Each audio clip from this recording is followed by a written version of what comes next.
I call the honourable member, Catherine Delahunty. Tēnā koe, Ms Hunty. Tēnā koe, Mr Speaker. Tēnā koutou katoa. I'd just like to acknowledge the families. Thank you, all of the families who have worked with me on this issue. Thank you, all of the families who could get no help from any other MP on this issue. Thank you for coming to Parliament last term when I held a forum and no MP except the Greens would come to the forum to talk about this. So I don't feel like my head should be down today, but I think everyone else's should, because complex or not, this is our job. This is who we are here to represent. This is who, the vulnerable people in our society who look to us for leadership. And after 12 years of going to court to prove discrimination, what has happened is that a bill has been brought forward that will discriminate legally, and I'll take you through how. I have a lot to say.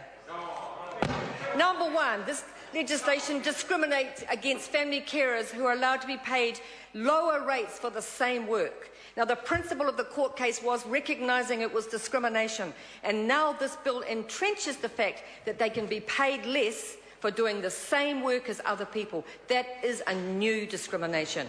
It discriminates against carers of family members who are eligible for disability support in categories 1, 2 and 3, i.e. mild to moderate needs, denies those disabled people choices over their carer, and is contrary to the Disability Convention and the Disability Strategy. It legitimises discrimination against family members under 18 and to spouses. There are about it literally says spouses cannot be included even if they're doing the same work as other family members. And when we're talking about work, this is 24/7 work. I'm a friend of Cliff Robinson's in the Coromandel, and he has 2 adult children he cares for 24/7. I know all the people in the court case, and I know the people who are not in the court case who will be excluded in this bill, and they are absolutely disgusted with this outcome. It also discriminates against 45 people who complained to the Human Rights Commission but whose cases have not yet been accepted. And so now they cannot be accepted because the government has locked them out of any form of complaint, any form of remedy. People's future access to courts and the Human Rights Tribunal have been locked out. They cannot challenge even beyond a declaration that the Act is a breach. The government hopes to ever have to justify, they don't want to ever have to justify their discrimination in front of court again. This is vengeance because they failed in court after court after court for 12 years. This is vindictive, unfair, and what's more, it is setting up a new level of complexity, and these people have been through enough. Sometimes, Mr. Chair, people's hopes are broken by life and sometimes by legislation, and this is one of these times. The government has lost in several courts of law, so now they're making sure they limit opportunity of who disabled people can choose to be cared by. And they've done it because they were beaten in the Human Rights Tribunal, in the Court of Appeal, in the High Court, and now they're making a law which is actually, as the Attorney General said, is a breach of the Bill of Rights, and it discriminates right back at them. Of course, you would think these are the greedy who are trying to get lots of money for caring for that easy job of looking after a seriously disabled 24/7 family member. But, in fact, what happens is these people are already doing the 24/7 job, and we have managed to exploit them for years. It's a cheap option, and this law is a cheap option because it's capped, and I'll go into that in a minute. But I don't know that people understand what happens in these homes. Unskilled carers on low wages who can now be paid more than these people come to the home, and then the person who is the family member has to teach them how to care and for the family member that they're caring for nothing. This is an endless series of discriminations against the people with disabilities and their families who want to be respected. These parents cannot go to work because they're so busy teaching the carers how to care for a severely disabled family member. And now there's a big cap on who can actually get remunerated, because the government has said quite clearly and blatantly in the bill, we don't like this, we don't want to do it. We think families should naturally want to give up their lives 24/7 for severely disabled members. We think that's fine, that's not discrimination. But hey, they lost, so they have to do something, and this is how they make sure they protect themselves from spending too much money. The bill explicitly states that no one can complain on the grounds of discrimination. What other bill does that? No one can complain on the rights of being discriminated against at the Human Rights Tribunal or the courts. So if they miss out on the 92 over 3 years, which is highly likely for a number of families, they have no redress, none whatsoever. The budget provides $92,000 over 3 years so that 1,600 families might, if they can prove it to the Ministry of Health, get a member paid to care for a disabled family member. And this amounts to $14,375 per year. And is that a wage?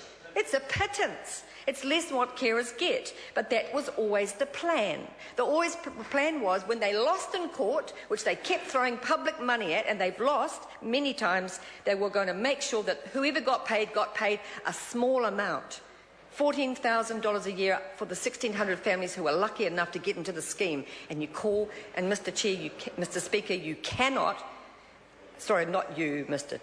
Chair, although I'm sure you would have a view, but I hope so. It cannot be called a resolution or a solution. So let's summarise what's wrong with the bill. It's discriminatory against people who complain to the Human Rights Commission. It entrenches the concept that family members who do the carer work are not working.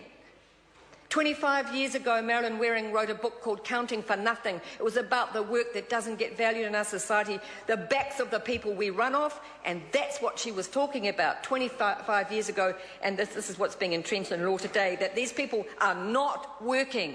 The adult mother who has an adult son who's violent in Christchurch, who has to wash his bottom, she tells me these stories on a regular basis, she cannot be paid. She is in dire poverty. And nobody except myself has ever talked to her about this. She said that she cannot be paid. And her carers who come in because her son is violent will now be paid more than her if she can prove that she's got a right to be paid at all.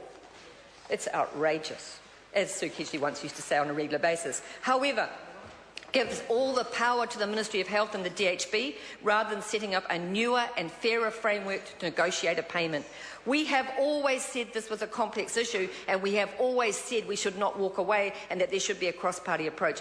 That's why I held the forum, because I was hoping that some people would take an interest in this. Some people would have the guts and the courage in this House to actually engage with these families. Oh, sorry, stomach. Puku.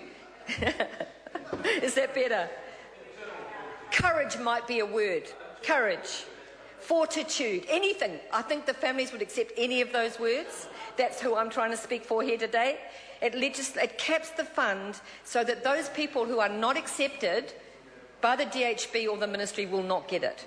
So once they've spent that $14,000 per family, everyone else will miss out. It's a rubbish process. The consultation from the start was awful, and the options that were put up were absolutely awful, and the idea that natural care could be defined the way governments have always defined it is awful, and the idea that millions of families and millions of individuals want to apply for this money is ludicrous. It's a hard job. You talk to Cliff, you talk to Vicky, you talk to Gillian, you talk to the families. Is it an easy job? I couldn't do it. I actually could not do it. I really couldn't. It's really a really tough job. So let's have a look at the bill in detail. It's got lots of interesting words in it, lots of double-speak, but it's based on the fundamental tenet that the government's primary role is to support families, and it will not acknowledge the way in which those families actually live. It will not acknowledge that. The real agenda is in the next line, which is we must protect ourselves from unmanageable fiscal costs, and they've certainly done that. They've done a very, very good job of protecting themselves. But I thought we were here to protect the people, the most vulnerable people in our society. The definition of a civilised society, Mr. Speaker, is one that protects the most vulnerable. These people have been to court for 12 years on behalf of others who are now in a very, very difficult position, because if they haven't lodged and if they don't get accepted, there will be no right of redress. There will be no right to complain. So I think we're seeing a very sad day in the House today. Very sad day, because at the Select Committee I know many families would have told their story, and I'm sure that people would have listened. I'm sure that people on all sides of the House would have been interested. I have more to say, and we don't support this bill. I'm very angry because these people... I call the honourable member Shane